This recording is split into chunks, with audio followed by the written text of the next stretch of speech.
Quem é você? Bem,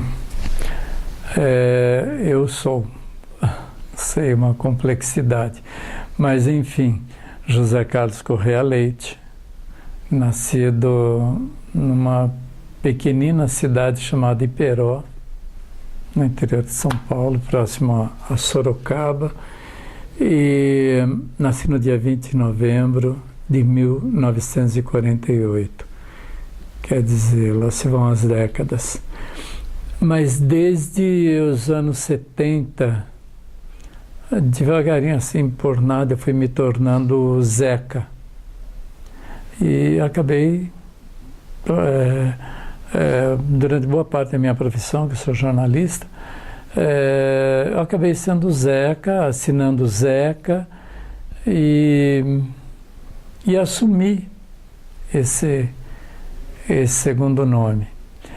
Mas, então, começando lá pelos primórdios, eu nasci à beira de uma estrada de ferro da Sorocabana.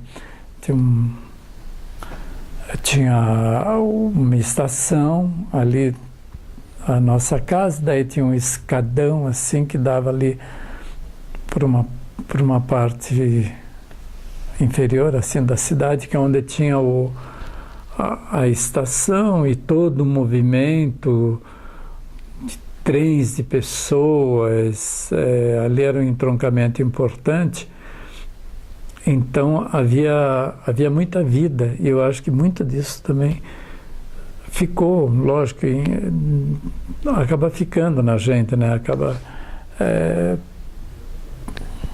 Você vai bordando esses momentos e eles não saem nunca mais.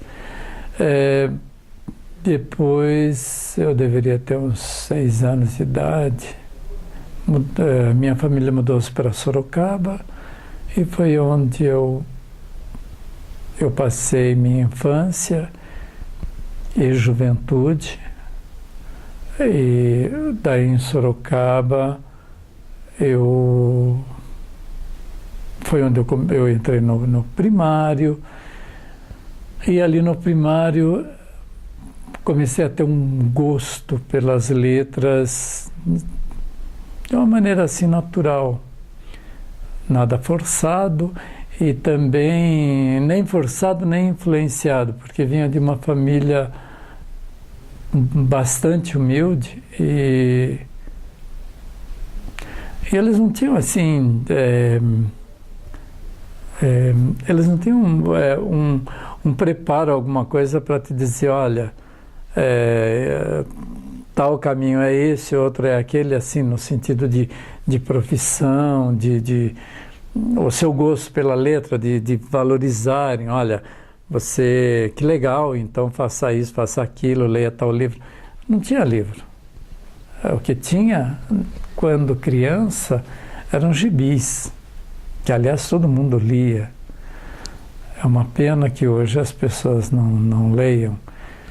Mas mesmo sendo, embora gibi tivesse também lá um certo preconceito na época, um certo ranço, mas era legal, abria a mente para a imaginação, e daí, ainda já nos tempos da escola, eu tinha vontade de ler um livro, de manusear um livro, ter alguma coisa na mão. Não tinha as cartilhas do primário. E uma evidência, assim, das letras em mim foi acho que estava no segundo ano primário, a gente tinha que completar umas frases com umas palavras soltas que a professora botou na lousa, e nesse juntar palavras eu escrevi, eu não me lembro o que eu escrevi, mas era alguma coisa assim, onde a ordem, a paz e progresso. E daí era essa frase, onde a ordem, a paz e progresso. Ou onde a paz, a ordem, sei lá. Não, onde a ordem, a paz e progresso, exatamente. E daí a professora falou assim, esse é o poeta da classe. E eu tomei essa palavra poeta, fez a Sala Rio, era uma substituta, a professora mesmo, a oficial ali tinha faltado aquele dia, era uma substituta. Então ela não me conhecia, por essa razão falou isso e tal. E os colegas riram, todo mundo riu, mas eu tomei aquilo como... Não, que eu me lembro assim, do sentimento mais remoto, não era vaidade, era uma coisa de respeito, alguma coisa de batismo. E achei muito solene aquela palavra. Porque poeta, eu pensava, nosso poeta é o Olavo Bilac, por causa das quadrinhas que a gente via nos livros da escola. E aquilo me marcou bastante. Depois tinha trabalhos de redações para seguir lá para a Secretaria de Educação, qualquer coisa. Me pegavam para fazer um texto, para ir para esses concursos, que aliás nunca ganhei nada, então não sei nem para onde foram aquelas coisas que eu escrevia. Mas aí, a partir dali, parece que as pessoas começaram a perceber alguma coisa, mas é uma coisa muito íntima também, porque aquilo não chegava até o ambiente familiar, aquilo não se transformava em orgulho, nem em nada. Uma família numerosa, tantas coisas a ser pensadas, e isso era um detalhe que dizia respeito mais a mim. Daí, depois do primário, daí eu queria muito fazer ginásio, mas meus pais não tinham condições de me dar estudo. Eu não tinha dinheiro para comprar livro, não tinha. Então, eu deveria seguir o caminho de todos os meninos da época. Ou seja, esperar completar 14 anos e começar a trabalhar. E foi o que eu fiz. Sendo que, ainda numa leve esperança de que talvez eu viesse a fazer ginásio, então acabei fazendo a admissão ao ginásio, que era uma espécie de um cursinho que a gente fazia, mas isso porque eu deveria fazer exame, isso era uma preparação para o exame na escola industrial, que era torneiro mecânico, aquelas coisas. Eu fui para o exame, olhava tudo aquilo na escola e dizia, meu Deus, o que eu vou mexer com isso? O que é ser torneiro mecânico? Aquilo me dava uma tristeza sem fim e, graças a Deus, passei longe de ser aprovado nesse concurso. Depois você vê outro no Senai, voltou o mesmo drama. Eu falava, Jesus, eu nesse lugar fazendo essas coisas, eu queria escrever. E não era escrever, era mexer com máquinas. Eu não havia, eu era de um universo, a máquina era de outro, não havia uma aproximação. Também não passei, e isso fez com que eu me sentisse extremamente burro, porque parece que todo mundo passava menos eu. Então aquilo dava um complexo de burrice que não tinha tamanho. Mas a família, na verdade, ninguém brigava comigo por isso, nada, mas eu me sentia mal. Então era aqueles sentimentos que se chocavam. Uma coisa, eu não queria aquilo, mas por outro lado, eu achava que eu tinha que entrar porque para não ser tão burro, era essa a palavra daquele momento.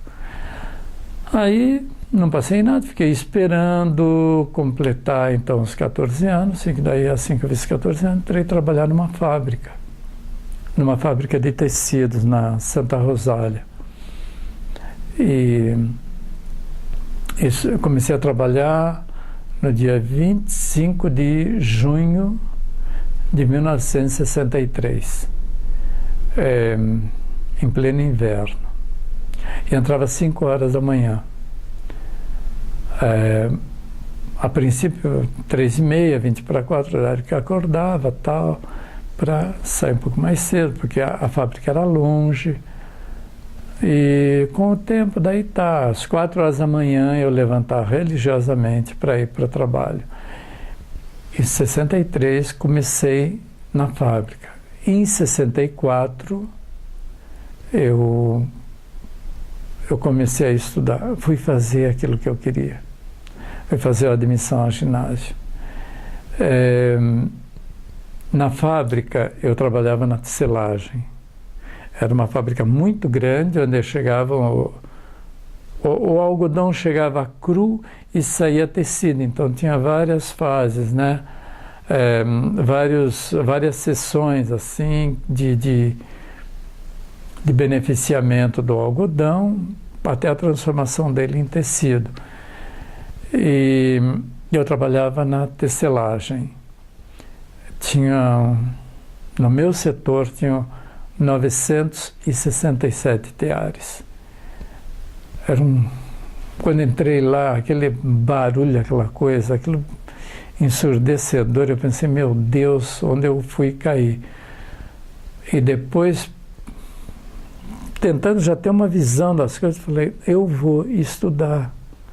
E realmente, então, meses depois de adaptado, em março de 64, entrei no curso de admissão ao ginásio, daí automaticamente segui os estudos e tal, e fiquei na fábrica até 1972. Foram anos ali dentro. Sendo que durante o meu tempo de fábrica, ao mesmo tempo que eu estudava, eu comecei a criar meus primeiros versos, coisas que vinha já desde meus 12 anos, que eu escrevia alguma coisinha, escondia, não queria que ninguém lesse, enterrei tudo uma vez, morrendo de vergonha, não queria que ninguém visse o que eu fazia.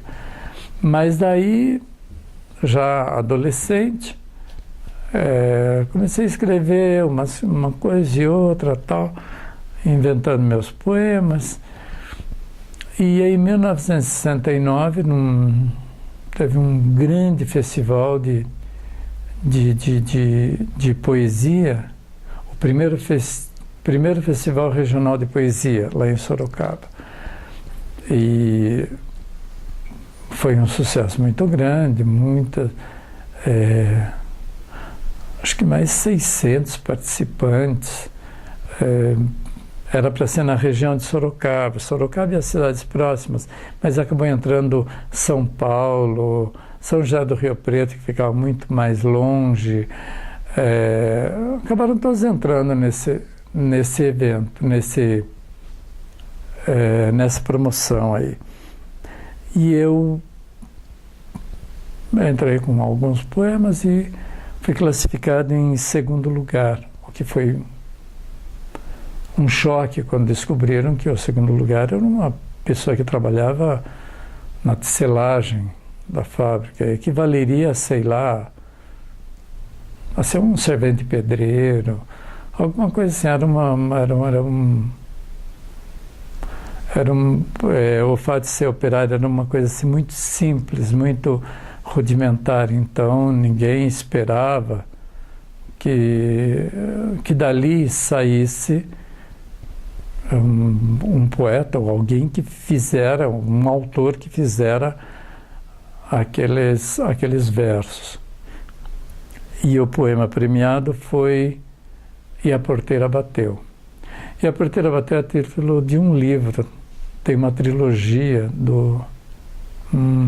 esqueci o nome do autor, não sei se é Luiz Jardim, mas enfim, ele escreveu 3 livros, sendo um deles E a Porteira Bateu. E eu vi uma propaganda do livro na revista Lições. Eu achei lindo aquele título. E uma vez na fábrica, eu pensando naquele título, e uma tarde, me veio Monjolo,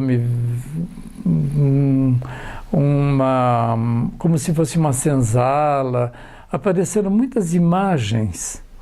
E daí até um amigo meu falou para mim: nossa, o que você tem? Você está pálido.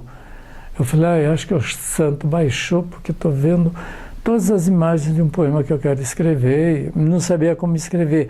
As imagens identificaram-se que era para aquele poema. E daí fiz um texto longuíssimo sobre E a Porteira Bateu, que é uma história que se passa numa fazenda, tem os escravos, eles cantam, eles dançam. Aí o senhor, o dono da fazenda, morre, depois vem a procissão, a procissão não, o enterro, e daí que eu digo que o enterro passa e eu trabalho muito com o vento, com o tempo, e daí eu digo, a procissão, na verdade, quando digo a procissão, é o enterro. A procissão passou pela porteira, não passou por aquele caminho, e a porteira nunca mais bateu. Mas eu falo muito vento lento, venta, a tristeza, vento lento, sem lamento, e falo muito do vento e do tempo. Muito, o tempo todo, aquilo permeando o texto, permeando a história. E daí, então, me valeu o segundo lugar, e a partir dali, nossa, houve toda uma comoção, e foi bonito de ver. Mas isso foi em 69, depois em 70 ganhei na cidade de Tatuí, no Conservatório Musical e Dramático, parece, de Tatuí. Teve um concurso de poesias, eu me inscrevi com 2 e fui classificado em primeiro lugar com Flores na Noite. Mas uma coisa meio lúgubre e tal, mas bem interessante. Hoje olhando para eu tão jovem, é interessante. Não sei fazer a leitura assim, daquilo que eu escrevi, mas eu falo de um lugar de criancinhas mortas e as flores asfixiadas em torno delas, tal. É bem interessante esse texto. Faz tempo que eu não leio, estou me lembrando agora. Mas esse me deu o primeiro lugar, só que veio pelo correio, porque a entrega era assim, seria no auditório, tinha que estar todo mundo lá, e daí eles iam dizer: olha, fulano, a revelação seria naquela hora, naquele evento. Ia ser num teatro, num cinema, uma coisa meio grande assim. Mas eu trabalhava, então levantava 4 horas da manhã. Como que eu poderia, num dia de semana, ir até Tatuí, que acho que cerca de 1 hora ou menos de Sorocaba? Eu não tinha condições, então eu não fiquei sabendo, só soube o dia que chegou pelo correio o meu troféu.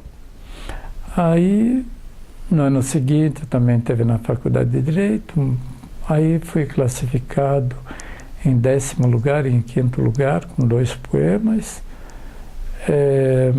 Então eu já estava assim, né, me identificando na poesia e tal. E depois em 72 eu saí da fábrica, entrei na Faculdade de Direito, e daí entrei na Faculdade de Direito e ao mesmo tempo entrei no meu inferno existencial. O que fazia eu numa faculdade de Direito, assim, não achava nada naquilo, não achava absolutamente nada, como até hoje. É uma profissão, como outra qualquer. Então, mas para mim aquilo era um horror. Eu estar naquele respeito quem está, mas eu próprio, eu lá, nada a ver. Como nada a ver, eu como mecânico torneiro, nada a ver como advogado. Mas eu fui fazer porque conheci umas pessoas da cidade que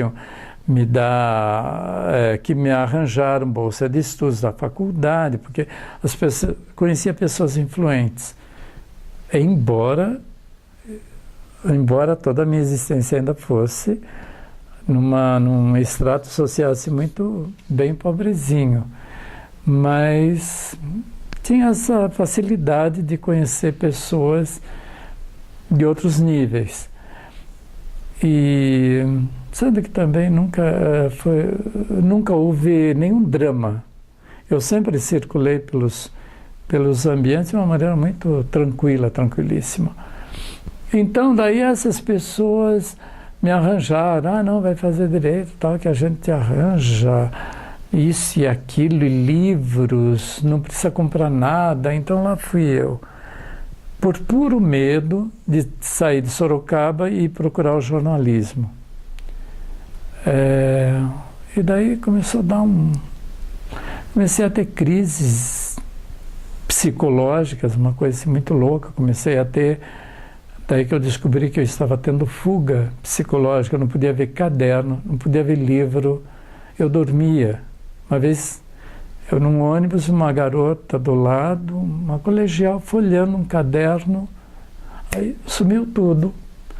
Eu acordei no ponto final, não sabia onde eu estava, porque simplesmente sumia, porque eu associava qualquer coisa com a faculdade, e era uma que eu não queria. E daí então eu saí no exame do fim de ano, eu não entrei na sala, fiquei conversando com uma amiga minha, ela falou, olha, vai embora, vai procurar a sua vida, vai fazer jornalismo. E daí quando eu dei o último sinal, ela entrou correndo na sala e eu descia a escadaria da faculdade e peguei o caminho que me traria para cá. Porque naquele momento eu estava entrando estava entrando num outro momento, que era o de fazer o jornalismo, e já tinha decidido que viria a Curitiba. E vim. Cheguei aqui no dia 15 de janeiro de 1973, com a mão na frente e outra atrás. Tinha um amigo meu que morava aqui, ele morava na casa de estudante. Ele tinha vindo, ele era vestiba também de engenharia. E eu falava para ele, rapaz, você está fazendo engenharia por causa do seu tio, não é legal isso daí não, faz alguma coisa que você goste. Ele não passou na tal da engenharia, voltou para Sorocaba e realmente a vida dele foi outra. Subiu na vida, mas seguindo outra profissão. E eu fiquei aqui, passando por aquilo que, vivendo na realidade, aquilo que para mim era muito fantasioso. Eu vou passar fome, eu vou não sei o que, não sei o que. Eu achava aquilo assim, romântico. Mas era romântico na minha cabeça. Quando chega no real, na pele, não tem nada de romântico. É terrível. Passei muita fome, passei muito frio, desesperos totais e mortais, mas eu sabia o que eu queria. Só que tinha momentos que parecia era tão difícil essa travessia, essa caminhada, e você tinha que procurar eu procurava uma força que eu já não tinha. E se tinha, eu não a sentia, não visualizava. Aí teve uma noite que eu fui, teve um dia que eu fui até, tinha um empresário muito importante aqui da cidade, e eu estudava com a filha dele, então não sabia da existência dele, foi atrás na empresa que ele tinha, na Cabo Mafra, para ver se ele trocava uns cheques comigo, que eu precisava de dinheiro para pagar a faculdade, para isso, para aquilo. Então eu ia dar o cheque e negociar com ele, te dou os cheques, o senhor vai descontando, só me passa esse dinheiro que eu preciso muito dele agora. Eu esperei uma tarde inteira. Quando foi lá pelas 7 da noite, ele me recebeu e daí expliquei a situação e se ele podia me emprestar um dinheiro, que eu passaria os cheques a ele. Daí ele abriu uma gaveta e começou a tirar notas fiscais enormes e disse: sabe o que é isso? É da minha mulher. Isso daqui é roupa, que é um vestido que custava 200, 300 vezes mais do que eu estava pedindo para ele. Do Clodovil, esse daqui é de não sei o que, esse daqui é de não sei o que. A mulher dele era uma das mais elegantes da cidade. E ele falou: então, eu tenho dinheiro para essas coisas, mas para te emprestar, não. Ele falou: porque meu pai tá me deixando a gente sem nada, e daí, é assim, então eu também não vou fazer nada. Não vou te emprestar, não vou fazer nada para você. Então tá. Saí. Eu saí e comecei a chorar tanto. Eu estava na Marechal, no Alta Marechal, lá dos lados do Parolim, sei lá, daqueles lados. E eu chorava tanto que eu não via o trânsito, só via de forma difusa, assim, por causa das lágrimas. Eu via que tinha o vermelho dos faróis, dos carros e tal. E eu só pedi a Deus que eu não fosse atropelado. Agora, o que me marcou muito, muito, muito foi que eu falava assim, Deus, eu estou no limite. Ou eu vou ter o coração muito frio, vou querer, assim como esse homem, eu vou querer que os outros também se ferrem, como eu estou me ferrando agora, ou então eu vou entender a dor do ser humano pela dor que eu estou sentindo agora. Aí eu falava, a minha opção é entender o ser humano, a dor do ser humano, a partir da minha dor. Então, por favor, não deixa que eu descambe para o outro lado. Falei, porque eu estou no fio da navalha. Qualquer passo em falso, eu me torno vingativo, eu me torno frio. Pelo menos é o que eu pensava naquele momento. E eu não quero isso, eu quero entender as pessoas. Quando um dia que eu não passar fome, quero entender quem passa fome. E esse foi um momento bem marcante, assim, da minha vida estudantil e da realidade que eu tive que enfrentar, assim, para poder estudar. Eu estava fazendo a Católica. E era a UCP, Universidade Católica do Paraná, naquela época. E daí outra coisa marcante foi na minha formatura, que foi no anfiteatro da escola, e daí o palco na frente e assim a plateia. E sendo que a parte da frente eram os formandos e para trás a plateia em comum, os familiares. Então havia toda uma coreografia, eles iam chamando pelo nome e à medida que uma pessoa estava vindo, a outra já estava levantando e indo receber o seu diploma. E quando uma garota estava descendo, e me chamaram, que eu levantei para sair, começou um aplauso, assim, mas uma ovação. Era uma coisa tão intensa e a minha turma da faculdade se levantou para me aplaudir. Eu não acreditava naquilo que estava acontecendo. Aí saí, desci, fui para o palco e as pessoas aplaudindo sem parar. Daí eu olhei para trás para agradecer a eles, antes de passar pelos professores, e vi lá no fundo a minha mãe sentadinha lá, que ela tinha vindo de Sorocaba, ela, uma irmã e uma amiga. A minha mãe lá, não sei como, mas consegui vê-la naquele momento, naquela emoção toda. Daí então tá, passei pelos professores, cumprimentando cada um, tudo aquela seguindo as normas do momento. Mas as pessoas estavam aplaudindo o tempo todo. Desci com as pessoas aplaudindo, de pé e gritando.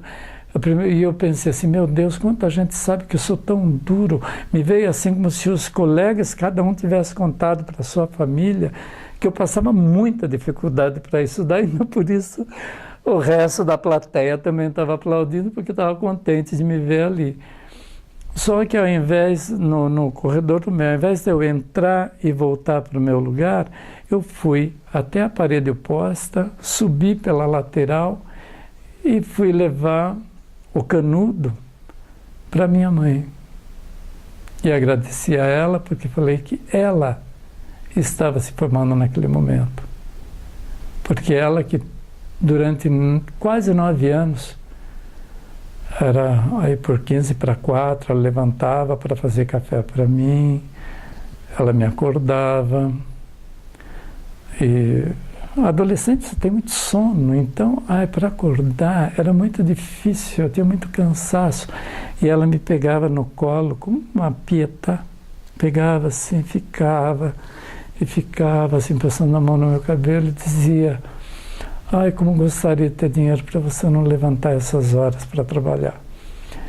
E daí então, ela foi muito importante, assim, em todo esse trajeto. O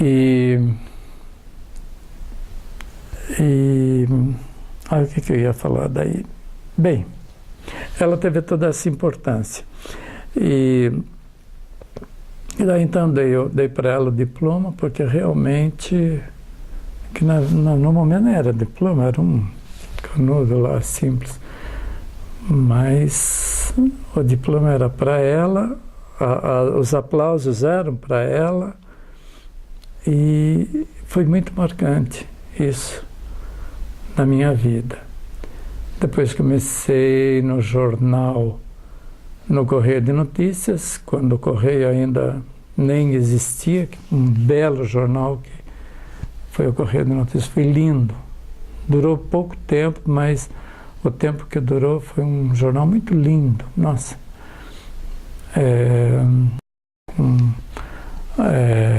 A diagramação é do Reinaldo Jardim, ele que elaborou todo o jornal, era muito bonito. Depois saí do jornal, na verdade fui mandado embora, porque eles estavam atrasando muito o pagamento e eu... não deu outra. Fizeram uma reunião e eu passei a falar e pedi a conta, porque eu falei, olha, o que eu ganho dá para trocar o meu salário por salário de 2 pessoas que trabalham nas oficinas. Eu ganhava o que 2 das oficinas ganhavam, é o que eu ganhava. Falei, então, poupa 2 pessoas da oficina e me manda embora. Daí, isso já foi em 79. Daí eles assim, não, você vai ficar aí, tá, imagine, pereré. Mas no dia seguinte me mandaram embora. Então, trabalhei no jornal esse tempo, daí saí em 79,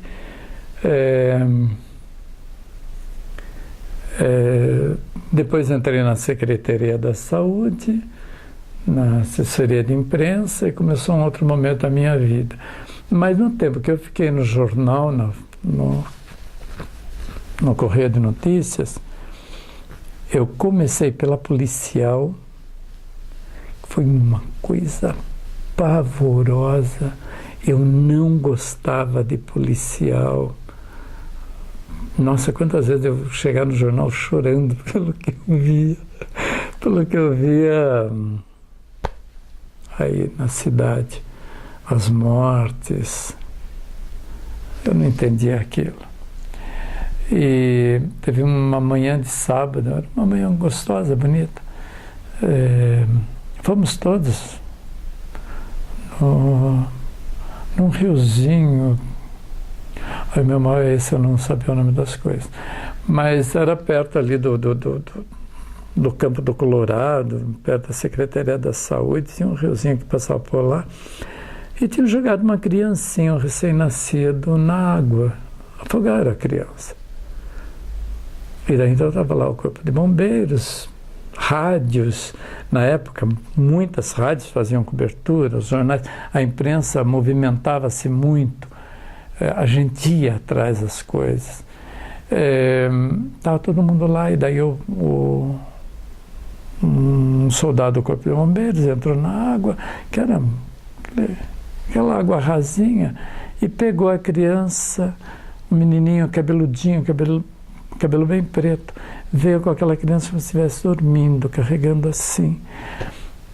Eu saí andando, sem destino, mas eu chorava muito. Eu pensava, meu Deus, por que não deram essa criança? Eu cuidava dela, mas não matasse, não fizesse isso. Então, logo depois, houve um comentário lá no jornal para o meu chefe chegou aí e falou, olha, o Renato Torres, ele falou, olha, sabemos que você está morrendo aos poucos, vamos tirar você da página. Daí passei a fazer página de educação, que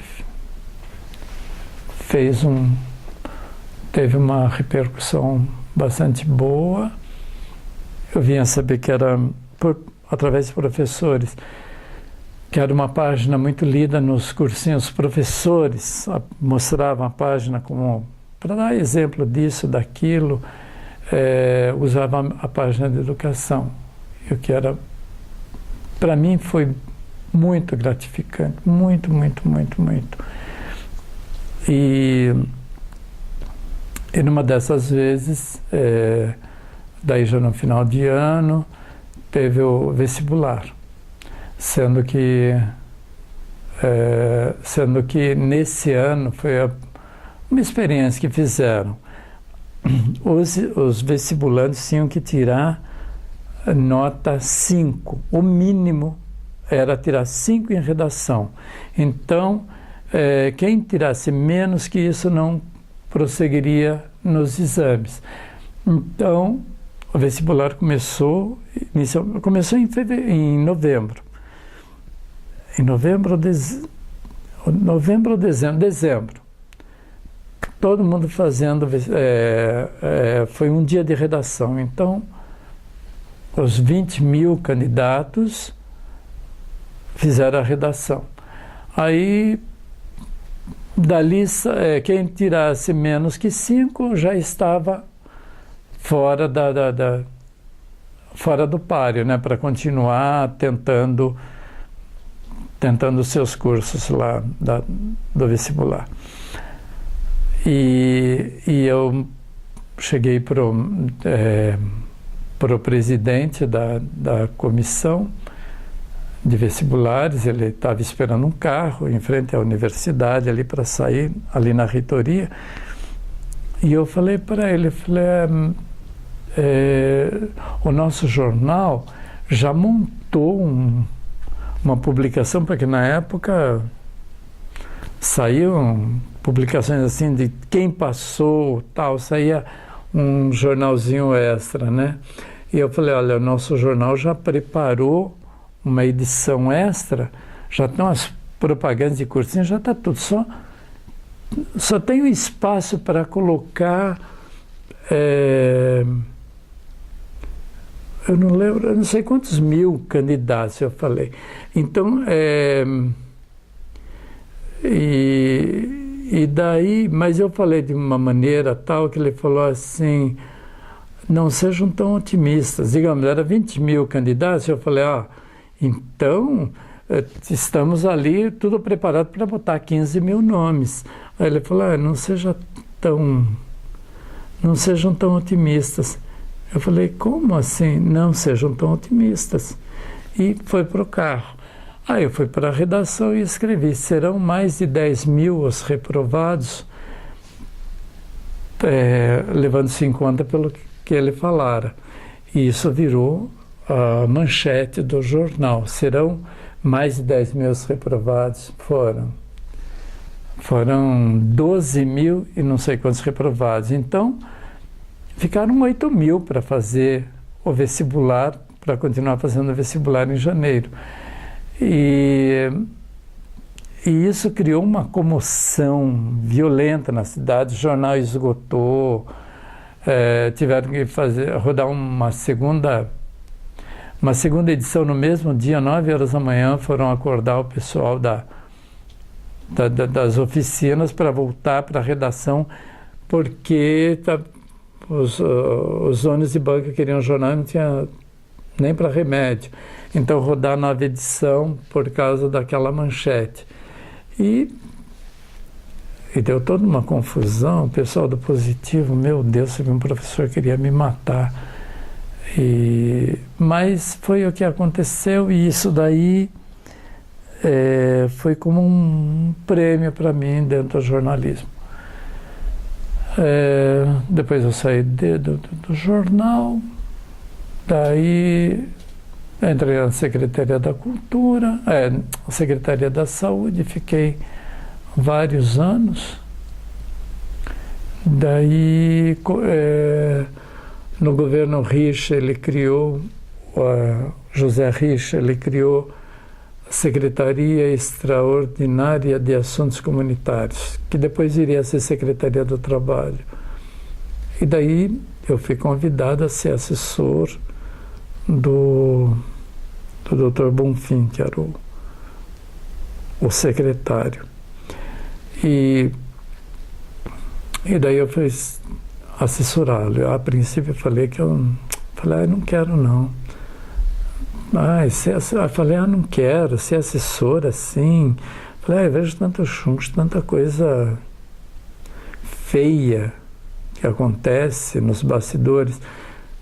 Eu falei, eu não quero, eu não sei fazer coisas erradas. Eu tento, pelo menos, não está em mim, não é da minha personalidade, fazer uma coisa, fazer outra, não gosto disso. Aí o moço falou, não, mas é por isso mesmo que a gente quer você lá. O Antenor Bonfim, que é um advogado, né, que era o secretário, é uma pessoa muito honesta, tararara. Lá fui eu, então, ser assessor dele. Mas passado algum tempo, eu era da Secretaria da Saúde, trabalhando lá para ele, mas recebia pela secretaria, era funcionário da secretaria. Aí houve saiu a assessora de imprensa da Secretaria da Saúde, que era o Luiz Cordone, ela saiu, foi para o palácio e ele ficou sem ninguém, daí ele me puxou para ser assessor dele. Daí fiquei assim naquele meio, de um lado o secretário de Assuntos Comunitários me puxando para lá e outro para cá. O de cá porque eu era funcionário dele, ele era meu chefe, porque eu era daquela Secretaria da Saúde, mas o outro se sentia no direito de ter-me lá porque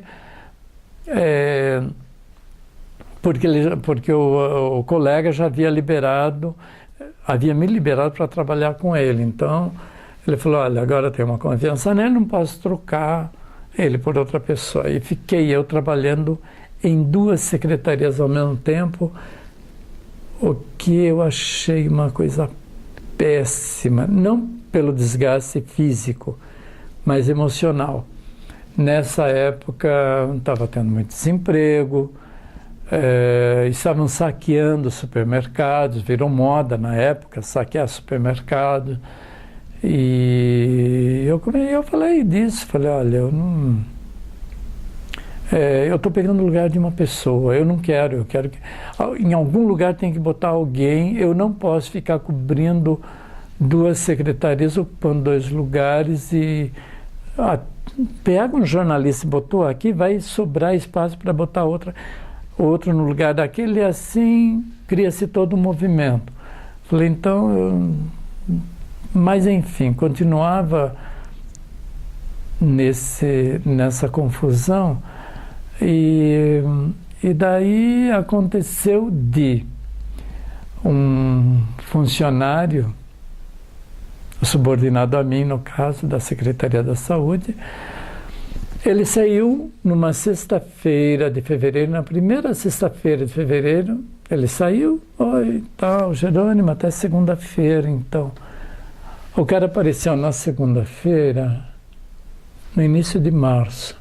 Ele passou fevereiro inteirinho na praia, porque ele era filho de um diretor-geral de não sei das quantas lá da Assembleia, então se dava esse direito de simplesmente tirar férias, assim. Aí ele voltou, e daí eu tinha que assinar um papel. Ele voltou, não falou nada, continuou trabalhando, só que daí veio um papel que eu tinha que assinar, mandar para o Palácio, sobre cada funcionário, os dias que trabalharam, eu tinha que assinar. Eu dele falei, eu não vou assinar porque ele não trabalhou. Aí, aquilo virou uma coisa, mas o pai dele, falei, não tem nada a ver com o pai dele, tem a ver com ele. Ele não trabalhou. Falei, como é que ele vai receber? Óbvio. E falei, não tenho que receber. Não veio dia nenhum do mês. Aí aquilo gerou uma confusão, porque daí o pai dele soube. Daí o pai dele soube, mas foi reclamar lá no Palácio. O chefe de gabinete ligou para mim, do primeiro andar ali para baixo, no térreo onde eu trabalhava, me xingou tanto, falou tanta coisa, que aquilo me machucou profundamente, especialmente quando ele falou, você é um vagabundo, você é um traidor. Essas 2 palavras, pronto, já comecei a chorar no telefone, que eu choro e para chorar não pago imposto, né?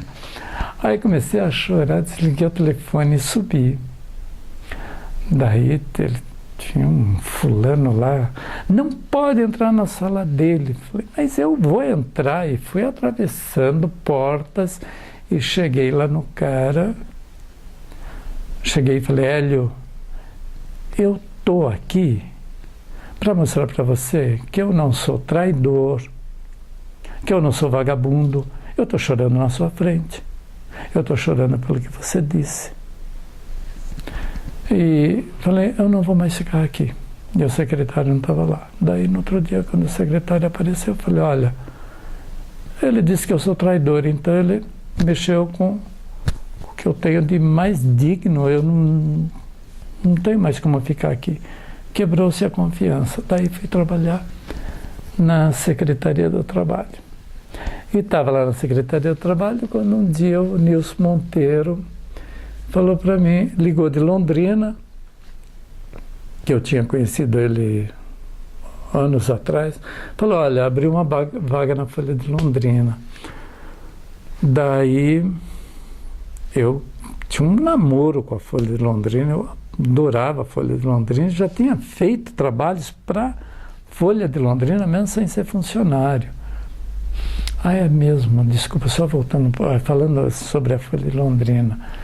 Eu trabalhava na Secretaria de Assuntos Comunitários e quando houve aquela enchente, Paraná, Santa Catarina, que arrasou tudo, um ano depois eu fui fazer uma reportagem lá e fiz 2 páginas para a Folha de Londrina, um ano depois da enchente, que eles criaram um bairro, surgiu um bairro para as pessoas ribeirinhas que tinham perdido tudo, Então pegaram casinhas da Copel que tinham sido desmanchadas lá de uma obra em Foz do Iguaçu. Então pegaram aquelas casinhas que eram dos operários que trabalharam lá numa obra e montaram umas 100 casinhas e botaram aquelas famílias ribeirinhas que tinham perdido tudo. Já não tinham nada, e o pouco que tinham eles perderam. Então foram morar, virou um bairro. E daí eu fiz uma matéria, entrevistei todo o pessoal, tal. E isso rendeu-me uma colocação no prêmio Governador do Estado, prêmio de jornalismo Governador do Estado, e quando ainda nem era funcionário da Folha de Londrina. Daí, quando o Nilson Monteiro liga e diz sobre a Folha, lá fui eu pleitear um cargo, fui falar lá com o Toninho Macarini. E, como poucas vezes acontece, eu fui assim, me achando o máximo. Aí, quando o Macarini olhou para mim, eu vi que eu não representava o mínimo. E daí comecei a contar para ele. Falei, olha, eu fui prêmio Governador do Estado. Eu quero ir daí. Aí daí, falei, meu Deus. Daí eu falava uma coisa, falava outra. E o que mais? Eu fui esvaziando. Quem mandou ir cheio, né? Fui todo pomposo, aí fui esvaziando. Aí me irritei, falei, é isso que eu podia falar, tal, e não sei mais o que dizer. Levantei, estava saindo, já estava na porta, ele disse, você não tem mais nada para contar? Falei para ele, não. Não. Falei, tem. Fiz também uma reportagem sobre... ai, meu Deus, como que é o nome dela? Atriz de cinema que veio a Curitiba, eu já lembro, ela veio fazendo campanha, uma campanha publicitária da De Beers, joalheria, de joalheiros, acho que era de Beers, e a Catherine Deneuve, ela veio aqui e daí uma garota que trabalhava na Folha falou para mim, você não quer fazer uma matéria de comportamento e eu faço a entrevista? Eu falei, então, legal. Ela falou, vai ser no Country e eu vou arranjar ingresso para você, para entrar lá tal, e você faz uma matéria do clima, do momento. Que ela falou, essas coisas não é comigo. Ela falou, eu faço lá o ping-pong, aqueles negócios, né? Aquela entrevista que a moça ia dar para a imprensa. Então tá. E daí fui e daí fiz uma matéria onde contava o momento, aquela noite lá no clube, aquela coisa, nossa, aquela coisa de sociedade, aquele deslumbramento, e para justificar, para contar das estolas, era uma noite quente, eu liguei para saber qual a temperatura que tinha sido naquela noite e tal, e daí contei das estolas que algumas ostentavam, e o texto vai indo assim, desde o momento que ela entra, e no momento que ela saí junto, eu e o fotógrafo, saímos, pegamos o carro e viemos atrás do carro dela. Ela virou para um lado e nós pegamos o nosso caminho para outro. E daí eu disse, era meia-noite, o carro se perdeu nas ruas de Curitiba, tá, parará. Aí contei para ele, eu fiz essa matéria. Daí o Macarini assim, volte aqui, é você que fez, então venha, como que foi? Daí pensei, graças a Deus, era tudo que eu precisava e não sabia. Aí, sente aí, tal, pá. Ali entrei na Folha de Londrina, que foi uma paixão vivida durante quase 20 anos. Foi muito lindo. Comecei fazendo o que aparecia. Tinha duas garotas lá que a redação era bem pequena, eram duas garotas e um rapaz que fazia esporte. Daí as meninas, elas não gostavam de fazer agricultura, então me mandavam para fazer agricultura. Algum acidente, alguma coisa de policial que tinha que ser feito, também me mandavam. Aquilo que não queriam, elas pegavam e diziam, vai você. Então lá ia eu. Até que devagarinho fui pegando a folha 2, fui entrar na folha 2 e daí passei uns 18 anos fazendo só cultura. Que era o sonho da minha vida, era fazer cultura. E daí fiz esse caderno, trabalhei nesse caderno com momentos inesquecíveis. Um deles, Maria Della Costa, ela tinha vindo com uma comédia aqui para Curitiba, porque o marido dela estava internado, ele tinha sofrido um problema do coração e estava internado em São Paulo. Daí ela convidou a imprensa para um chá no hotel. Então, estava ali chás, biscoitos, muito simpático. E ela conversando. Aí, chegou uma hora, todo mundo, olha, vai embora, tal. Por volta de 5 horas, saiu todo mundo. E daí eu fui, ela me segurou um pouquinho assim. Daí ela falou para mim, meu amigo, mas que bom que você veio, e me deu um abraço, mas um abraço assim.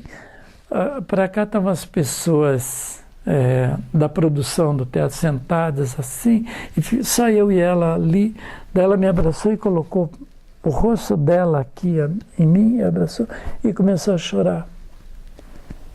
E falou para mim baixinho, falou, eles não querem que eu chore. Ela falou, mas meu marido tá no hospital. Eu estou fazendo esse espetáculo para levantar dinheiro. Eu falei, é comédia, eu não posso chorar porque é comédia que eu faço. E chorando, era o Sandro Apolônio, o nome do marido. E aquilo molhou, assim, das lágrimas dela. Chorou convulsivamente, mas abraçada assim, e em silêncio aquilo.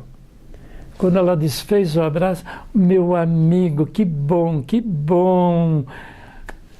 E já outra, aquele lance de atriz que vem assim, né?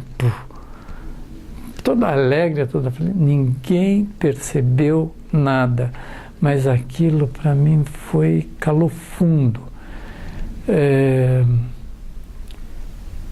Outra vez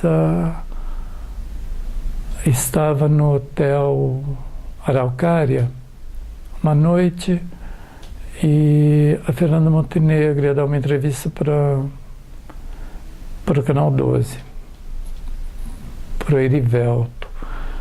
Aí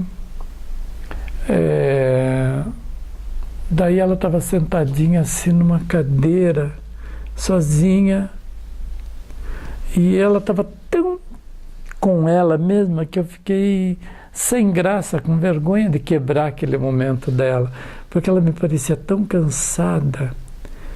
E daí ela falou assim, é a luta, a gente tem que trabalhar, mas essa é a vida, essa é a luta. E respirava fundo, assim, aquela canseira. É porque ela tinha saído, tinha levantado 4 horas da manhã em Porto Alegre, houve problemas para viajar. Eu sei que chegou aqui, era tipo 8 da noite. E daí ela estava muito cansada. E eu fiquei vendo, e eu não. Ela falou aquilo para ela, para a vida, para o silêncio, para aquele momento. Ela falou aquilo, meio que se amparando, que a vida é assim, tem que trabalhar, trabalhar, trabalhar. E daí, eu vendo a uma distância próxima, assim, mas não podia quebrar aquilo. Era o descanso dela. Aí fiquei. Aquilo também para mim foi marcou muito aquele momento. E uma outra vez, uma coisa assim muito, não sei como explicar isso. Ela foi também a Fernanda Montenegro, aí ela veio com Dona Doida. E ela foi dar uma coletiva no auditório ali do antigo Bamerindos, que tinha o teatrinho ali do Bamerindos, e que foi uma conquista na época da Maria Cristina de Andrade Vieira, que queria muito um teatro. E daí estavam sentados assim na primeira fileira, aquele teatro pequenininho. Daí desce as escadas assim a Fernanda. Aí ela chegou, tinha uma cadeira assim na frente e as poltronas ali, com os jornalistas. Ela sentou aqui, ela chegou assim: boa tarde, senhoras, boa tarde, senhoras, boa tarde, aquele jeito dela. E solene e querida. E daí ela foi e sentou. Sentou, nisso ela me viu. E ela levantou assim: meu amigo, você está aqui, eu não te vi. E me deu um longo abraço. Então, eu falei, meu Deus, fiquei sem jeito, lógico, que absolutamente sem jeito. E daí nisso veio a secretária da Maria Cristina: olha, a dona Maria Cristina quer falar com a senhora e tal, e ela se ausentou. Daí tinha a Ana Amélia, que na época era repórter da Gazeta, embora filha do proprietário. Ana Amélia, a Adélia Maria Lopes, do estado do Paraná, e tinha outras pessoas, mas as duas foram as que, pela intimidade, assim, elas assim: qual é a sua? O que você tem com Fernanda Montenegro, que ela te cumprimenta desse jeito, e a gente cumprimenta assim no geral? Eu falei: gente, eu não sei. Assim, como que você não sabe? Fale. Falou: pô, mas eu vou falar o quê? O que eu vou dizer? E ficou aquela coisa, não sei, mal ajambrado aquilo. Daí a Fernanda voltou. Daí ela falou: olha, antes de começar a entrevista, gostaria de dizer uma coisa. Eu vi que criou um clima no momento que eu cumprimentei meu amigo. Ela falou: mas é que somos amigos há muitos anos. Eu pensei: muitos anos? Ela assim: somos, não somos? Eu falei: eu te via na televisão. Eu te via pela televisão e tal. Não, nós somos amigos. Então tá. Eu já tinha entrevistado ela algumas vezes, mas passou, daí ficou naquilo, né? Somos amigos.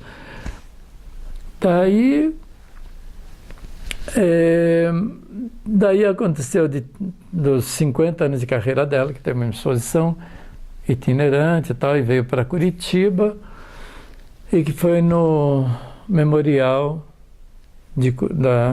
da cidade. Aí que tem aquela escada e tal, então a exposição era lá em cima, então tinha uma correntinha assim pedindo a passagem para se esperar, porque ia chegar o Greca, que era o prefeito, Rafael Greca e tal, para daí eles abrirem aquilo para as pessoas subirem, Ficaram os dois lá em cima, a Fernanda e o Greca. E só que eu estava lá embaixo, para ver o Zé Carlos Fernandes da Gazeta e outros jornalistas assim. Vem a produtora dela, da Fernanda, a Carmen Mello. A Fernanda pediu para você subir. Eu falei, mas como? Ela sabe que você está aqui, ela pediu para você subir. Eu falei, mas eu estou com os meus colegas. Não vai dar. Não, mas ela quer que você suba. Putz, eu fiquei numa situação. Acabei não subindo, não tive coragem. Não sei, eu fico sem jeito. Daí, nisso abriram aquilo e nós subimos, todo mundo, né? Porque estavam todos os convidados, tudo lá embaixo, aquela muvuca de gente. Aí, daí cumprimentei-a, pedi desculpas tal, e fui olhar a exposição. Depois que todos subiram, todo aquele beijamão, depois ela passa por mim assim, olhando umas revistas dos anos de 1950, assim, olhando assim, ela bateu assim em mim, lembrando meu amigo. Eu falei, mas meu Deus, 1950, eu tinha 2 anos, o que eu estou lembrando? Mas eu não sei. Ela acha que nós somos amigos. Um dia, falando com a Carmen sobre isso, a Carmen falou, não, ela disse que você é amigo dela mesmo de décadas. Eu falei, então tá. E é uma pessoa que eu gosto muito. E com artistas assim teve cenas. A Dercy Gonçalves teve uma cena fantástica. Eu fui numa entrevista também num hotel e num reservado do hotel. E na época que teve uma peça chamada Pasolini, e com um ator, pronto. Qual é o nome do ator? Enfim, esse rapaz, ele foi numa entrevista lá do Pasolini, e daí estava o elenco ali, esse rapaz falou, eu te conheço. Era de Minas. Falei, não, você não me conhece. Eu falei, mas eu te conheço. Ele falou, você já foi para Minas, para Belo Horizonte? Na época eu nunca tinha. Eu falei, não. Nunca fui para lá. Mas então te conheço a televisão. Eu falei, não, mas eu não faço televisão. Aí o diretor falou, calma, eu já entrando numa situação, porque interromper a entrevista para ficar falando de mim? Nada a ver. Aí, terminada a entrevista, o cara veio conversar comigo e tal. Esse rapaz, depois ele acabou indo comigo eu fui entrevistar a Dercy Gonçalves e ele pediu para ir junto. Ele estava começando em teatro e tal. Daí foi junto. Mas eu errei no horário, eu cheguei muito tempo depois. Digamos, a entrevista era às 4, eu achei que fosse às 5, fui chegando pontualmente atrasado, achando que eu estava chegando na hora. Eu estava chegando 1 hora atrasado. Aí, e uma hóspede do hotel falou, eu vi uma cena que eu não quero ver essa mulher nunca mais na minha frente, que mulher grossa, mal educada, não sei o quê. Eu falei, meu Deus, o que aconteceu? Ela escorraçou com fulano, mandou um jornalista embora. Aí eu falei, meu Deus, olha o climão. Eu falei, não vou entrar, então já estou atrasado 1 hora. Se eu entro, daí sou eu que ela vai também xingar porque está chegando atrasado. Nisso eu vi a Verinha Balflor, que é a empresária, né? Vai lá, Zeca, vai lá e acalme a mulher. Eu falei, imagina que eu acalmar. Vai lá, você com o seu jeito, você acalma ela. Eu falei, não acalmo coisíssima. Daí, mas ela foi me empurrando, tá. Entrei, nem respirava, sentei, fiquei quieto no meu canto. Tinha umas meninas ali conversando com ela. Eu sentia que o clima dava para se cortar em fatias, né? Aí, quando eu fiz uma pergunta, ela me respondeu de uma maneira quase um coice, assim. Eu falei, a situação tá terrível, mas tinha que participar, tinha que perguntar, e fui entrando na história. Como eu cheguei muito atrasado, o pessoal levantou e saiu, ficamos só eu e ela, e esse jovem ator que eu pedi que, por favor, ficasse quietinho. Mas daí ele falou para ela assim, que conselho você dá para um jovem ator? Aí ela começou a falar sobre a fama, a ilusão da fama. Ela disse, você faz uma peça agora, todo mundo te ama. A peça seguinte, acham que você não tem nada a ver, cansou todo mundo, ninguém quer olhar para sua cara, e daí você passa um tempo amargando o que é de pior. Depois te descobrem de novo, daí, nossa, você vira aquela coisa, é um dodói. E ela falou, é sempre assim. Ela falou, e daí ela foi falando, e como a gente estava sentindo, era no bar do hotel, então, o restaurante, a mesa assim, com uma toalha, ela dobrou a toalha e foi passando a unha bem vermelha, foi passando, fazendo marca na toalha dela, olhava e passava de novo, e falando para ele como que tinha que viver, sem achar que era o máximo porque estava fazendo sucesso, porque o insucesso viria depois. E outro sucesso viria depois e o insucesso em seguida. E assim ela foi falando, falou muito, mas foi muito bonito aquilo, muito bonito. E daí ela contou que ela tinha ficado muito brava nessa tarde, porque um cara chegou e fez uma pergunta lá que ela não gostou, e ela disse, eu exijo respeito. Ela falou, eu sou uma velha ela, na época tinha parece que tem 89 anos. Eu sou uma pessoa que merece respeito, eu sou uma velhinha.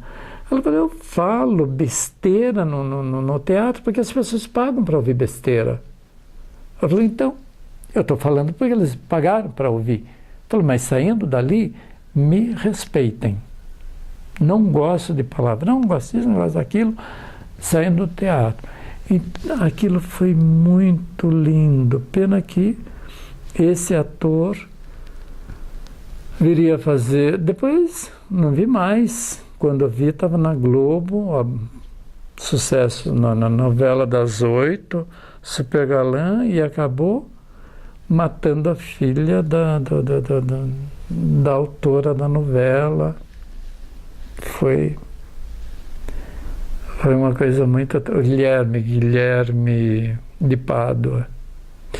Depois você vê o Guilherme pela televisão e depois aconteceu o que aconteceu.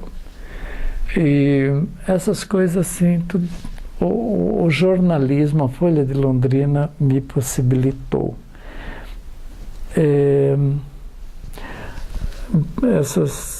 Esses momentos entre tantos. E então, uma coisa que eu digo, eu nasci, o jornalismo me escolheu, as letras me escolheram. Eu não escolhi nada. Eu acho que talvez a alma tão virgem vindo para o mundo que eles me escolheram para ser cativo deles. E eu sou cativo das letras, sou cativo do jornalismo, não sou mais jornalista, não, sou jornalista, o que eu não trabalho mais em redação, mas faço trabalhos assim, esporádicos, divulgação de shows, lançamento de CD, de livros, escreva também alguma coisa, tenho o meu lado literário, né? Saí em algumas antologias desde os anos 70.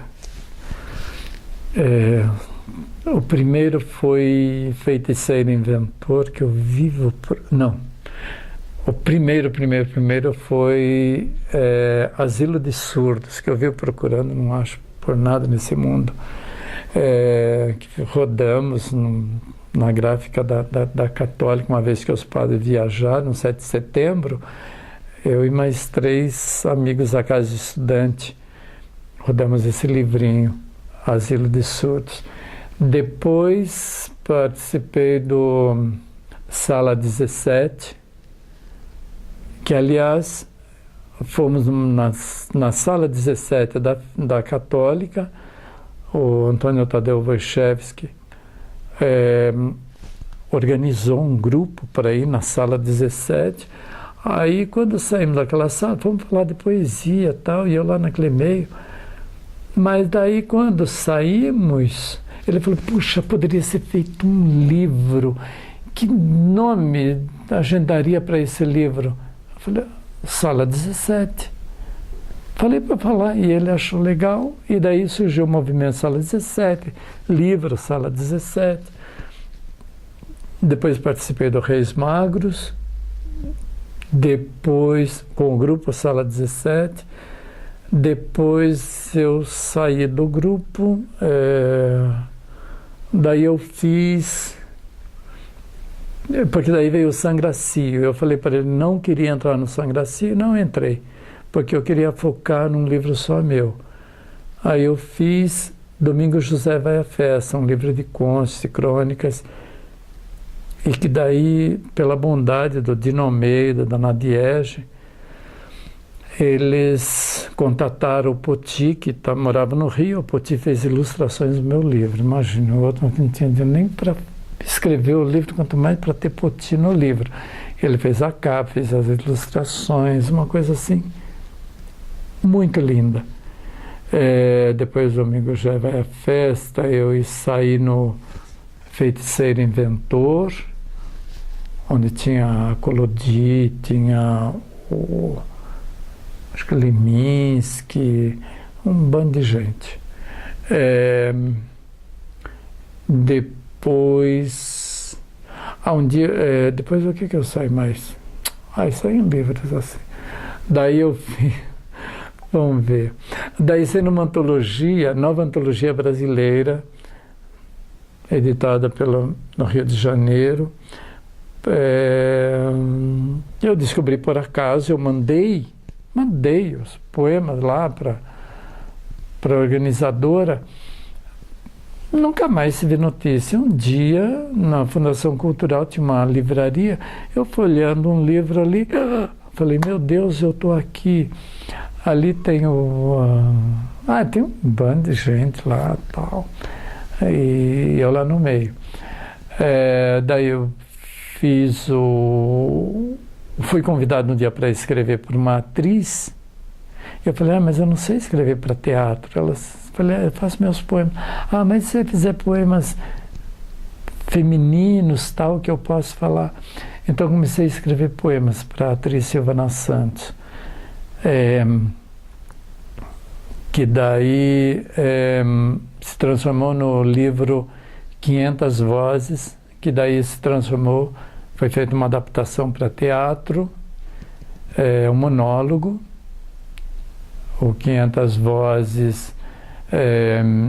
Eu fiz esse poema 500 Vozes, na verdade, porque era o tempo do 500 anos de Brasil, eu não suportava mais os 500 anos de Brasil, o meu humor estava assim na caspa.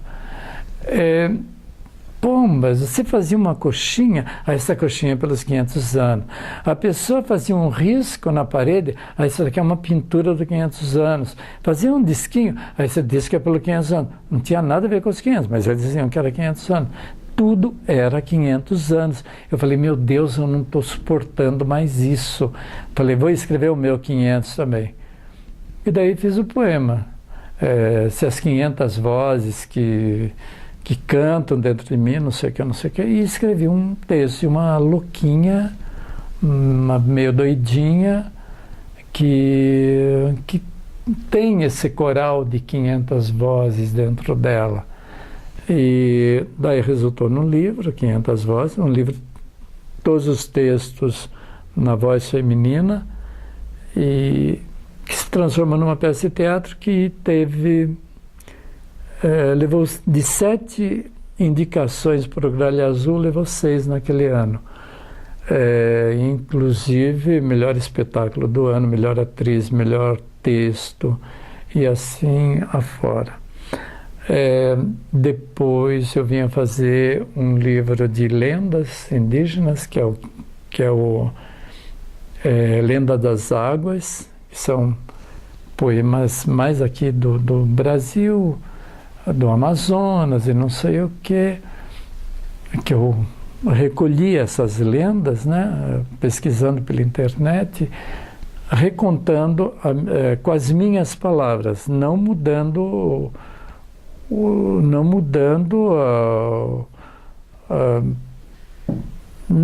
a lenda. A lenda é aquela, mas com outras palavras, com as minhas palavras. E depois disso, daí tem umas coisas inéditas, que uma das coisas inéditas é um romance só de cartas, que é chamado Perfume de Alfazema e Algumas Confissões Perdidas. E eu sou profundamente apaixonado pelo homem e pela mulher que compõe esse livro, e cuja última frase é: a vida é uma obra inacabada, porque termina de uma maneira assim que leva que essa frase praticamente ela dá luz a todos os textos que estão ali. E é assim, desde 2002, quando saí da Folha de Londrina, no último corte que a Folha teve, daí então saí da redação, não voltei mais. De vez em quando entro em jornal, parece que vem um cheirinho de redação, que eu amo de paixão, amo minha profissão, e é assim, eu me sinto presenteado, eu me sinto muito mimado pelo destino, por me dar como caminho ao jornalismo, como caminho às letras, à emoção, aí uma coisa muito